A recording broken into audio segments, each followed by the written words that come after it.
তোর আসার গল্পটা ছিল আমাদের জীবনের এক সত্যি হওয়া রূপকথার গল্পের মতো। 18ই আগস্ট 2023, যেদিন তোকে প্রথম নিজেদের কাছে পেয়েছিলাম। প্রত্যেক মাসে এই 18 তারিখ আসলে আমাদের মনে অদ্ভুত রকমের এক আনন্দ কাজ করে, তার সাথে একটা বিষাদের ছায়াও নেমে আসে, এটা ভেবে যে আস্তে আস্তে তুই বড় হয়ে যাচ্ছিস। দেখ, দেখতে দেখতে আজ তোর 2 বছর পূর্ণ হলো। 2 বছর কিভাবে চোখের নিমেষে পেরিয়ে গেল তোকে নিয়ে সেটা বুঝতেই পারলাম না। প্রথম সন্তান, প্রথম মা, এক অদ্ভুত অনুভবের শুরু। একটি ছোট্ট প্রাণ আমাকে মা বলার অধিকার দিল। মাতৃত্বের এই প্রথম ছোঁয়া, ভালোবাসার নতুন এক নাম পেলাম, মা।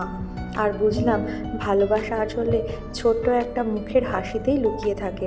জন্ম নিলি তুই, আর নতুন করে জন্ম নিল আমার মা হয়ে ওঠা। আমি ক্লান্ত থাকলেও তোর যত্ন নেই, আমার প্রচণ্ড খিদে পেয়ে গেলেও আমি আগে তোকে খাওয়াই, আমি অসুস্থ থাকলেও তোর খেয়াল রাখতে ভুলি না।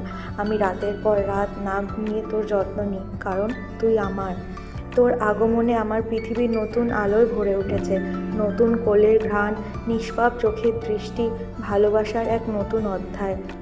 আমার সন্তান, তোকে পেয়ে আমি প্রথম মা হয়েছি। যে মুহূর্তে তোর হৃদস্পন্দন প্রথমবার শুনেছিলাম, আমার পৃথিবী এমনভাবে বদলে গিয়েছিল যা আমি কখনো কল্পনাও করতে পারিনি।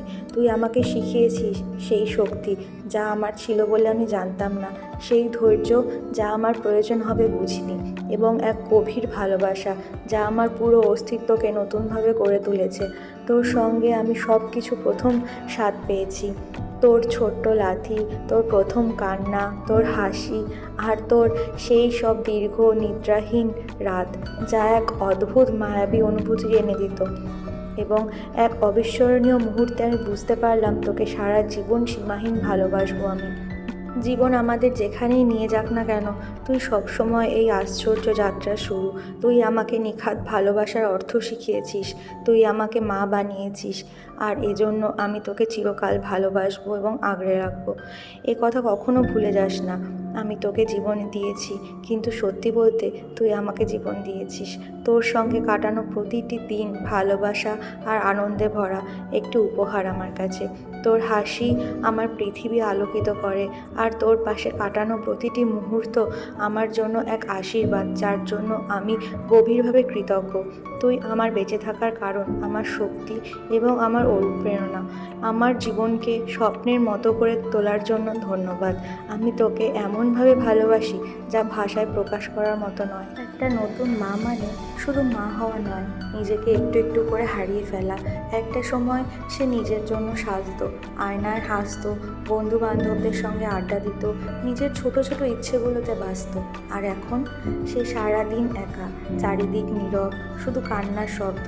নিজের কণ্ঠ শোনাও যেন ভুলে গেছে। বাচ্চার খাওয়ানো, ঘুম পাড়ানো, ডায়পার বদলানো, দিনে 10 বার করে ঘর পরিষ্কার করা, আর নিজের খাওয়া, ঠান্ডা হয়ে যাওয়া ভাত, তাও আবার কখনো কখনো খাওয়ার সময় হয় না। ঘুমহীন রাতগুলোতে যখন সারা পৃথিবী ঘুমিয়ে থাকে, সে জেগে থাকে। বাচ্চার নিঃশ্বাস দেখে দেখে নিশ্চিন্ত হয়, তার চোখে কালি পড়ে, শরীর ক্লান্ত হয়ে পড়ে, কিন্তু সে থামে না, এক মুহূর্তের জন্যেও নয়। কেউ ভাবে ঘরে থাকে তো খুবই আরামে আছে, কিন্তু সেই ঘরটাই কখন যেন হয়ে যায় তার একলা যুদ্ধের ময়দান। একটি নতুন মা ভিতরে ভেঙে পড়ে, আবার নিজেই নিজেকে শক্ত করে তোলে। এক ফোঁটা হাসি, একটুখানি স্পর্শেই বেঁচে থাকে। তাকে কেউ জিজ্ঞেস করে না তুই কেমন আছিস, কেউ বোঝে না মা হওয়া মানেই নিজের সমস্ত ভালো লাগাকে সাময়িক বিদায় জানানো। তবু সে ভালো থাকে, কারণ তার বুকের মাঝে একটা ছোট্ট প্রাণ হাসে। তবু সে লড়াই করে, কারণ তার ভালোবাসার নাম মা। আমি মা হওয়ার আগ পর্যন্ত জানতাম না আমি কতটা শক্তিশালী ছিলাম, কারণ মাতৃত্বে কোনো হাল ছেড়ে দেওয়া বা বিরতি নেওয়া হয় না। আমি একজন মা, তবে তারও আগে আমি একজন মানুষ। আমি নিখুঁত নই, কখনো রেগে যাই, আবার কখনো ক্লান্ত হয়ে যাই, কোনো দিন ধৈর্য হারিয়ে ফেলি, আবার কোনো মুহূর্তে নিজেকেই প্রশ্ন করি আমি কি ঠিকভাবে সব সামলাতে পারছি। হ্যাঁ, আমি ভুল করি, আমি কাঁদি, আবার হাসিও, কিন্তু এত সব আবেগ, দুর্বলতা আর চেষ্টা চরিত্রের মাঝেও একটা সত্যি কথা আছে। এই পৃথিবীতে আমার সন্তানের জন্য আমি যা অনুভব করি সেটা কোনো ভাষায় বোঝানো যায় না। আমার নিঃস্বার্থ ভালোবাসা, আমার ভেতরের যোদ্ধা প্রতিদিন জেগে ওঠে শুধু তোর জন্য।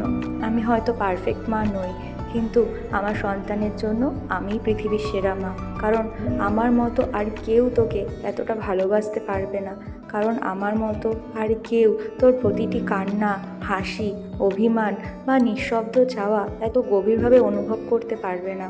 আমি একজন মা, আমি অনুভব করি, আমি লড়ি, আমি ভালোবাসি নিঃশেষে। আর সেটাই আমার সবচেয়ে বড় পরিচয়। আমার জীবনের একটি বড় অংশ তুই। তোর ওই ছোট্ট বুকটা যখন আমার বুকের সাথে মিশে যায়, তখন মনে হয় গোটা পৃথিবী থেমে গেছে, শুধু শান্তি আর ভালোবাসা।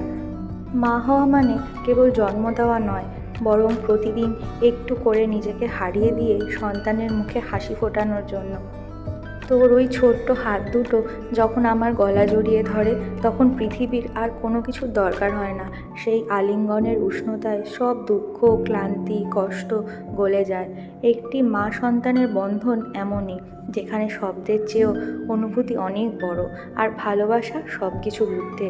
তুই আমার শান্তি, আমার শক্তি, আমার জীবনের সবচেয়ে সুন্দর উপহার। এক সময় ভাবতাম মা হওয়ার আগে আমি কত সুন্দর ছিলাম। এখন আয়নায় দেখি ক্লান্ত চোখ, এলোমেলো চুল, কিন্তু এই আমি আমার জীবনের সবচেয়ে সুখী আমি। আগে ছিলাম গোছানো, আর এখন ভালোবাসায় পরিপূর্ণ। এই ক্লান্ত মুখ, এই অগোছালো চুলের ভেতরেই লুকিয়ে আছে এক মায়ের নিখাত সৌন্দর্য। মা হয়ে ওঠার পরেই বুঝেছি, সৌন্দর্য মানে শুধু বাহ্যিক রূপ নয়, সৌন্দর্য মানে ভালোবাসা, ত্যাগ আর নিঃস্বার্থ হাসি। রাত 3টে বাজে, সারা পৃথিবী গভীর ঘুমে ডুবে আছে, আর আমি একটা ছোট্ট পুতুলের ন্যায় মানুষকে বুকে নিয়ে জেগে আছি। তুই ঘুমোতে চাস কি না, কাঁদছিস, কখনো পেটে ব্যথা, কখনো ঘাম, কখনো শুধু মায়ের কোলে থাকতে ইচ্ছা। আমি ক্লান্ত, চোখ জ্বলে যাচ্ছে, শরীরটা ব্যথায় ভরা। রাতে ঠিক মতো ঘুম হয়নি কতদিন মনে নেই। তবু তোর মুখখানা দেখি, সে কি প্রশান্তি। তোর নিঃশ্বাসে আমার জীবনের অর্থ জড়িয়ে আছে। একটা সময় ছিল যখন আয়নার সামনে দাঁড়িয়ে নিজেকে দেখতাম। এখন খুব একটা আয়না দেখি না, দেখি তোর মুখ, যেখানে আমার পৃথিবী, আমার সৌন্দর্য, আমার পরিচয়। তুই কাঁদলে আমার বুক ভেঙে যায়, তোর হাসি দেখলে চোখে জল আসে, তুই হাত বাড়িয়ে ধরলে মনে হয় জীবন ব্যর্থ হয়নি। তোর দুধের গন্ধ মাখা গাল ছুঁয়ে আমি নতুন প্রাণ খুঁজে পাই।